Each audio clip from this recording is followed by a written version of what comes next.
Здравейте, аз съм Дарина Гьошева и съм от Националната художествена гимназия. Тази година ще съм 11-ти клас, специално с илюстрация. Ето тук ще ви покажа няколко неща. Това е триптих на тема вода.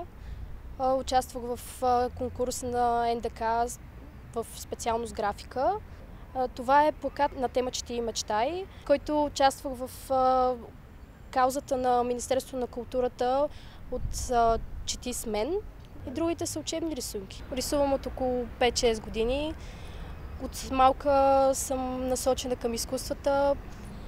Винаги съм се занимавала с нещо свързано с изкуство, но в крайна сметка реших, че рисуването е това, с което искам да се занимавам, и преди няколко години започнах да се занимавам сериозно с него.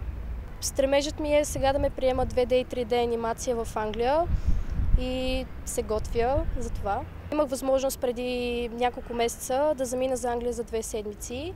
Там срещнах изключително много хора, които ми помогнаха да създам връзки из цял свят.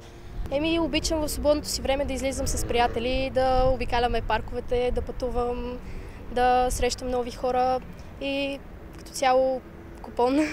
И това е единственото нещо, на което съм толкова вдадена, колкото и на рисуването.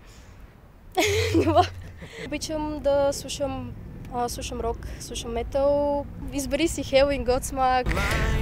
Слушам всичко. Любимата ми група е Black Veil Brides. И да. И това беше от мене за сега. Чао!